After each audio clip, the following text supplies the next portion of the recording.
Mike Pinto. I want to say welcome to the Lionheart Music Fest conversation here. How's everything?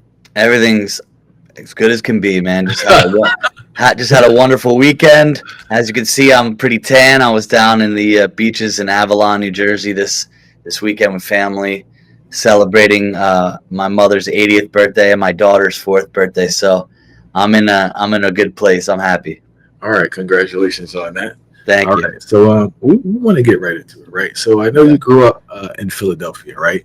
Yep. Yeah. You And attended the University of Delaware. You studied abroad in Australia. sure did. Um, Yeah. can you let those listening?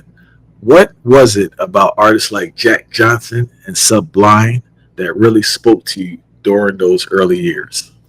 I would say if I start with Sublime, that was a big change for me because in Philly, we don't have reggae bands, especially roots. In the early 2000s, they weren't all over the place, so I wasn't really exposed to them. So through Sublime, you know, they played reggae, ska, punk, and that mix, a kind of a fresh take on a few different genres. They they led me to Bob Marley and Peter Tosh and um, Toots and Barrington and Jimmy Cliff. Like so, being a kid from Bucks County, PA, where you're not engrossed and you're not living in the South in Miami where there's reggae bands left and right. And you're not living in Southern California. Um, that was my lifeline to several different genres, and I just loved his voice, Bradley's voice, and lyrical delivery. I love lyrics. I am incredibly fixated on artists with great lyrics. That's when I found Bob Marley. Everybody talks about the message itself and his just impact on the world, but I just him as a lyricist, that man loved uh, loved to write lyrics, and everything was so perfectly placed. That's something that I think goes overlooked with a songwriter like him. Um, Jack Johnson, I think, just was the laid back guy I wanted to be. That I think a lot of, but that coming from the environment that we're from, and it's pretty go go go.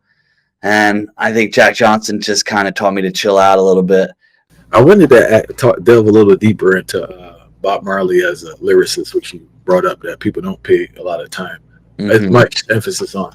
So I spoke to numerous producers, right? Some that work with Bob Marley, some that work with Wow, his children, engineers, and they spoke about a concept, but not wasting words. it's So true. sometimes you know this as a writer because even like a Barrington Levi, you mentioned your Jimmy Cliff, your Toots, and the May tells Peter Tosh who doesn't get enough credit as a lyricist. I love Peter. Um, His I noticed, voice. yeah, I noticed with artists now they just fill pockets with maybe something that rhymes, but Hmm. there's a different level, and I'm pretty sure you're aware of this now, where you really don't waste a word. Sure, I think that's um, so important to take the time. I think that everybody's in such a hurry to put out something and make an impact. Um, they're not really crafting the songs. I don't know where it started. I think it's probably ever since you know people went away from the labels and started writing their own things. Maybe just a lost art. But if you listen to everything could be played. Bob Marley's lyrics on the piano as a melody, it just everything flows a lot better, and you just tell that man did not. Um, he thought about every single word when it came to his melodies, and I don't know if that came from even the R&B influence that he had, that Motown, which was just so perfect. Those lyrics, were simple, but just beautiful when it came to the music that maybe first had an impression on him when he was younger. Maybe Peter as well, but they just took that and made not only a powerful message but clear and concise so that every man could understand it. And I think that's what I took away the most from Bob Marley. me being from where I'm from, it's, I've gotten the pleasure to tour with a band like Black Uhuru, and in my time, and to realize what the Jamaican culture, how infused it is with their music, it really opened my eyes to be like, okay, to respect that and then do it my way without, using a patois, or pretending like I'm from Jamaica just because I love some of that music.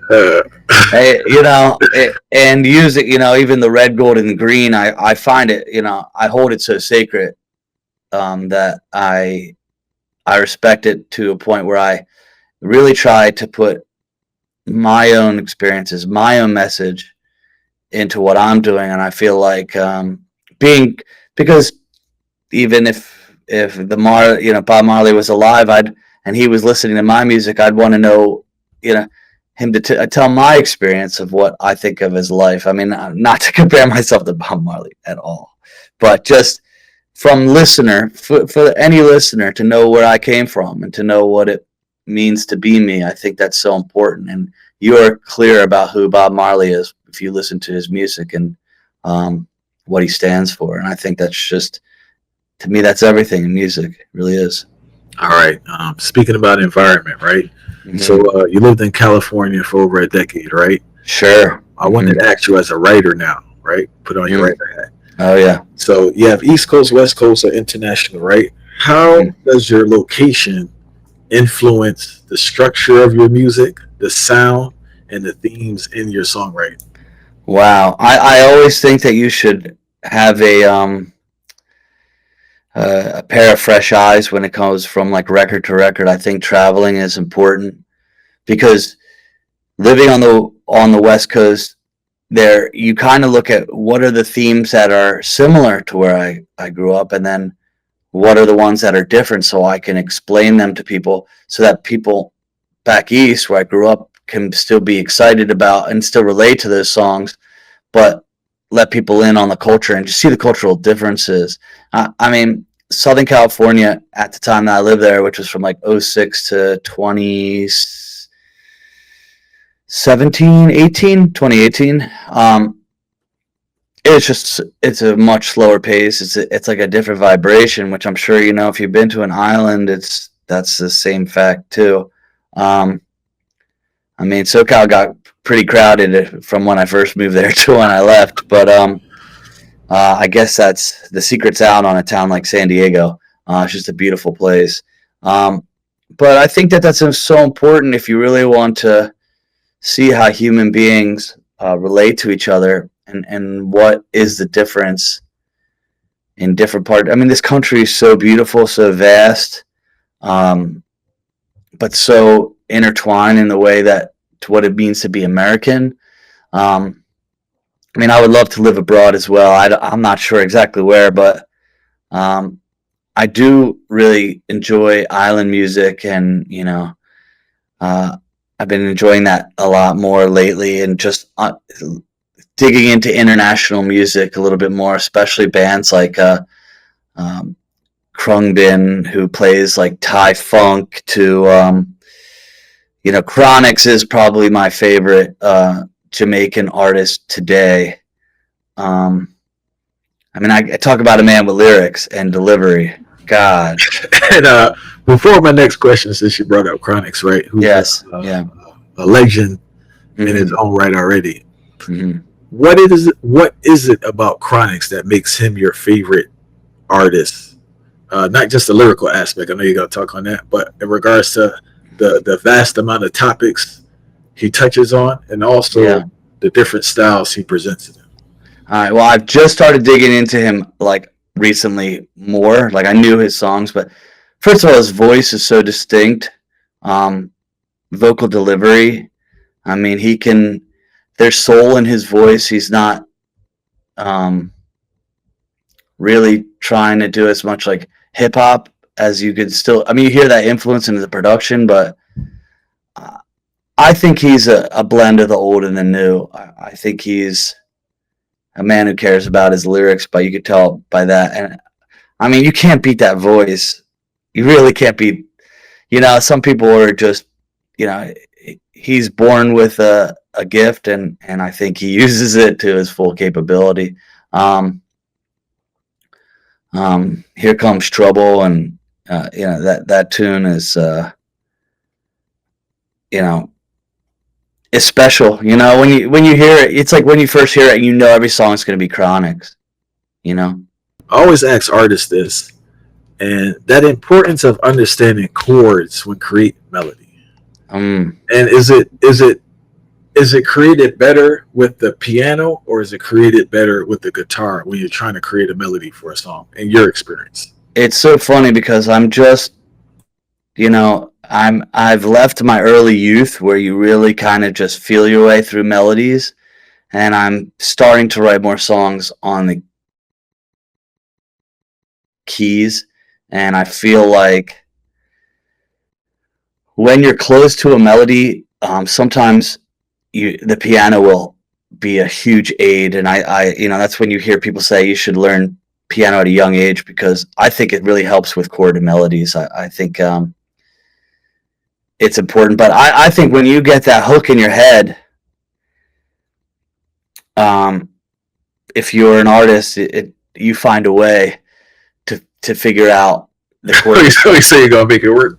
You're gonna make it work. You're gonna find it out, because it's gonna haunt you. First of all, the melody's gonna haunt you too, and keep knocking at the door of your mind until you tend to it. So I think it's really good to have more than one instrument in your arsenal, because I always, like, all my first few records, I wrote all on guitar. I never had a piano, and I'm not a great piano player, but I think it's when you're feeling it out, to find that melody on the keys is important, to be like, okay, well, it's just easier to see visually. And then if it's easier for that, to do it in that way, and then bring it back to the guitar to finish the thought, to give you those extra colors. I've realized that sometimes I'm thinking of, I'm tripping over chords and finding it on the keys, but until I find it and I go over to an organ and go, oh, wait a minute, this is what I really want. This is the flavor that I want. So I think it's important to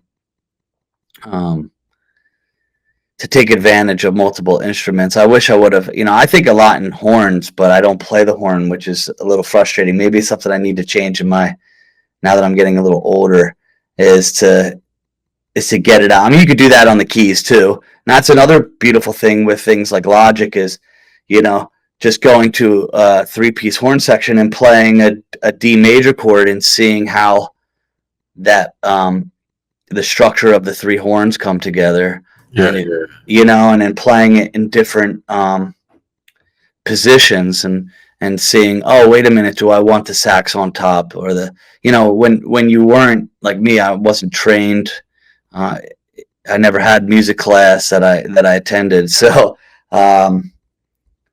that's a good way to learn now between technology and just using other instruments. I think it's so important if you're a young artist to just, hey, what I do now, because I'm just interested in the keys, is when I find out a new song, I try to learn on the guitar first, because that's the most comfortable. And then I've been trying to come over and learn it on the piano, because it makes you think of the song in a different way. And then you just play around with the positions, and a lot of secrets of music will be unveiled, in my opinion.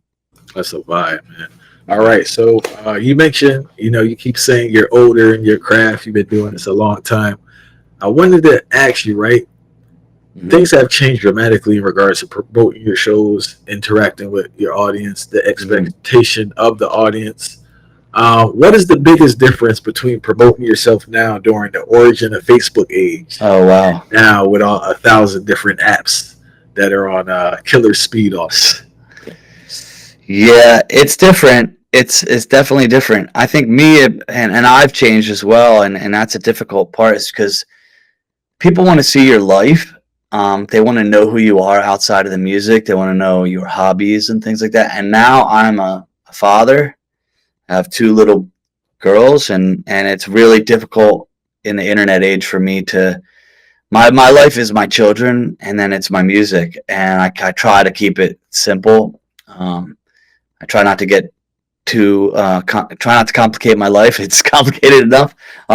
So I think it is a challenge to, a young person who's so connected to technology. It's like we're hybrid creatures in some way, but I'm not really subscribed to that because I'm not as comfortable with it. Maybe I guess it's the language. It's like they're versed in this technological language that I'm not. But putting yourself out there in a way that you're comfortable with and you feel good about, I think is important, because then people can, we're still human beings, and you're connected to someone who shares your same interests outside of music and just what it is to be human. You get to see more of the emotional side of you if you continue to do it. But I don't know. I think sometimes it's also another veil over who we are sometimes, to who you aspire to be. So sometimes it's like, man, I'll try to do things outside of just playing my song, and I'm like, man, I don't want to fake it till I make it. I don't want to fake. I don't want to try to be like, oh, here I am being cool with a video in a Cadillac that I never ever owned and drove, that you rented for the day. So how do you do that? But people want you to be cool, they want. That's what the older artists got away with. They just hired really cool. PR people, and you got Bob Marley looking like this. He just looks like a G in every picture he's in. So I guess that's part of it. That's the challenge of trying to be real and try not to get addicted to this, which is very tough. I kind of worry about our youth when it comes to that. I think try to be authentic, and it's all about the song, and try to show where you live and your day to day in a way that's honest. I think if the music's honest and you try to portray it honestly, but that takes a team on top of, you see videographers are touring with bands now. They'll have the poor horn players are getting the boot over the videographer based on the budget. Right. That's a trip. You poor horn players. I'm sorry. I love the horns, but that's where we're going. I now see videographers touring with bands. That never was the case when I started out in 2006. So, good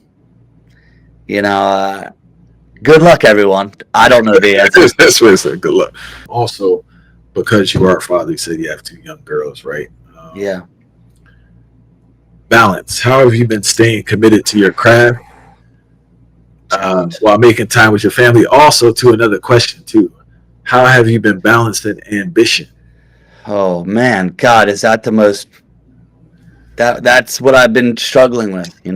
If I want to be honest with you, I was talking to a friend. I said, I feel like I'm a one-trick pony. It's like I feel like I got to put all my energy into one thing. And that's the way I operate. And I used to be music was my obsession.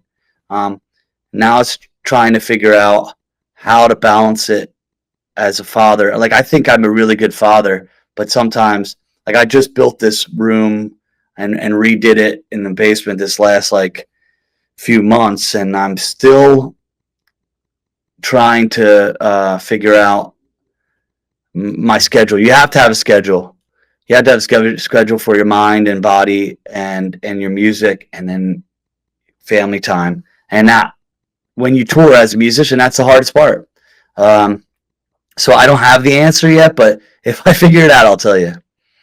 Oh, definitely, man. Well, what should the fans, or I shouldn't say fans, what should the attendees at Lionheart Music Fest look forward to seeing from you? From me, well, I'm playing acoustic. Be ready for, it's in New Jersey, so that's where I live now. So songs that I wrote being from this area, things that people can relate to too. My first record, I wrote a lot of songs in New Jersey and Pennsylvania because I would stay down by the beaches in the summers. So I wrote my Jack Johnson type song, One More Time. The song Tricky Nicky I have is, based off Atlantic City. So there's Jersey. These are close to home for people. So not only me, but what's cool is you're going to get various types of reggae in this. Well, I'm more like Sublime style reggae. Like I have a couple songs like The Cool and the Deadly and Back Burner, and what else would be closer to Roots.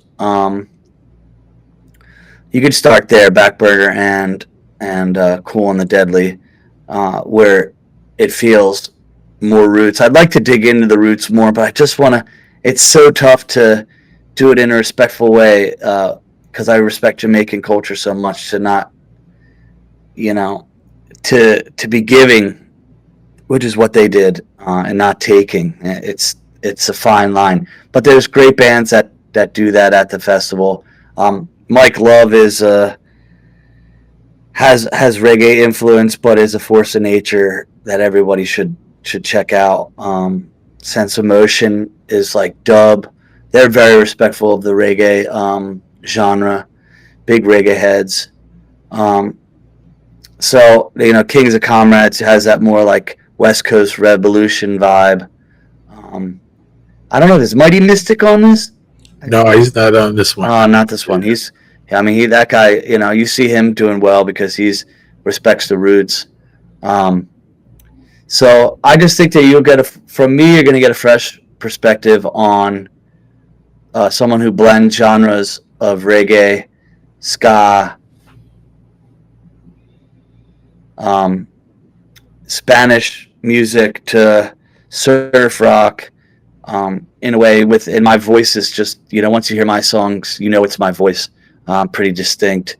No Chronixx, but that guy was blessed, and but that's what you hear, and it's good. That's what acoustic is you can really hear the music, you can really hear the lyrics, is what I pride myself on. So